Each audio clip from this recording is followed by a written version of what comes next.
ఉస్మానియా యూనివర్సిటీలా నీళ్ళ గోస అవుతుందని యూనివర్సిటీలు ఉండే స్టూడెంట్లు మూడొద్దుల సంధి జంగు చేస్తున్నది అంతా చూస్తూనే ఉంటిమి. చదువుకునేటోళ్ళ లొల్లిపోయి పొలిటికల్ టర్నింగ్ ఇచ్చుకుంది.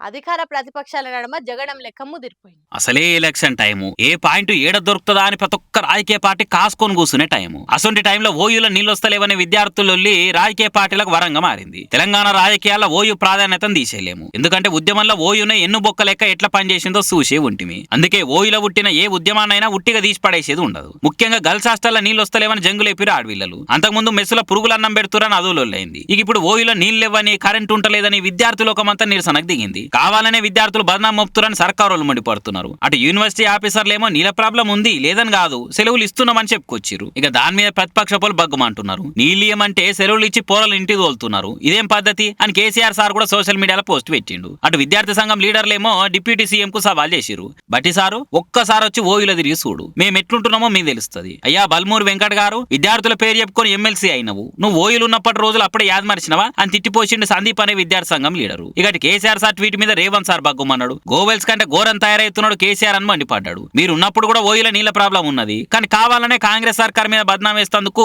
నీళ్ళు లేవు కరెంట్ లేదని దుబ్బ వస్తున్నారు. కేసీఆర్ కు ఫ్రస్ట్రేషన్ ఎక్కువైపోయింది అనుకుంటా సీఎం సార్ సలసల మసిలిపోయిండు. మరి ఇంకెన్ని టర్నులు తీసుకుంటుందో ఈ ఓయూలో నీళ్ళు ఎపిసోడ్ చూడాలి. మరి తెలంగాణలో జిల్లాలు తగ్గిస్తారట, 33 జిల్లాలు అవసరం లేదట, ఎన్నటికైనా జిల్లాల కుదింపు ఉండొచ్చు అని కాంగ్రెస్ సర్కారు పవర్లకు వచ్చినప్పటి సంది మాటలు వినబడుతున్నాయి.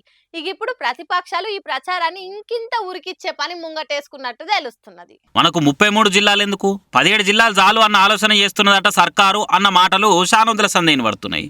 ఎలక్షన్లు అవడే ఆలస్యము, జిల్లాలను కుదించి 17 చేయాలన్న ఇకమతి చేస్తున్నట సీఎం రేవంత్ అని బీఆర్ఎస్ సోషల్ మీడియా పేజీలు ప్రచారాలు సురు చేసినాయి. కొత్త జిల్లాలను కుదించే పనులున్న సర్కారు అదే జరిగితే ఏ వర్గాలకు ఎంత నష్టమో చూడురి అనుకుంటా అలా సోషల్ మీడియా పేజీలో పోస్టులు చేస్తున్నారు. అయితే నిజానికి జిల్లాలను తగ్గిస్తామని సర్కారు ఏడ కూడా ప్రకటన చేయలేదు. అసలు ఆలోచన ఉన్నదని కూడా మంత్రులు కూడా చెప్పలేదు. నిజంగానే ఒకవేళ అట్లా చేయాలంటే మళ్ళీ కమిటీ వేయాలి, రిపోర్ట్లు తీసుకోవాలి. ఆశామాషి కాదు, పెద్ద తతంగమే ఉంటుంది. మళ్ళీ కొత్త కేంద్రంకి వెళ్ళి రాష్ట్రపతికి వెళ్ళి కొత్త జోనల్ వ్యవస్థకు పర్మిషన్ తీసుకోవాలి. అదేగాక రియల్ ఎస్టేట్ పరంగా భూముల ధరలు పడిపోతాయి. 33 జిల్లా కేంద్రాల కట్టిన ఆఫీసులు ఎటు కాకుండా అవుతాయి, ఆఫీసుల ట్రాన్స్ఫర్లు ఆగమవుతాయి. ఇవన్నీ ఆలోచన చేయకుండా సర్కారు ముందుకు పోవడంటే పెద్ద డౌటే. అదేగాక ఈ ఓట్లైనాక ఎంబటే సర్పంచులు మున్సిపల్ ఓట్లు ఉన్నాయి. ఇప్పుడు కనుక జిల్లాలకు కుదిస్తామంటే అక్కడ పెద్ద దెబ్బ పడుతుంది. మరి అసలు ఇషారం చేసుకోకుండానే సర్కారు జిల్లాలను తగ్గిస్తామని ముందడుగు వేస్తున్నంటే అనుమానమే.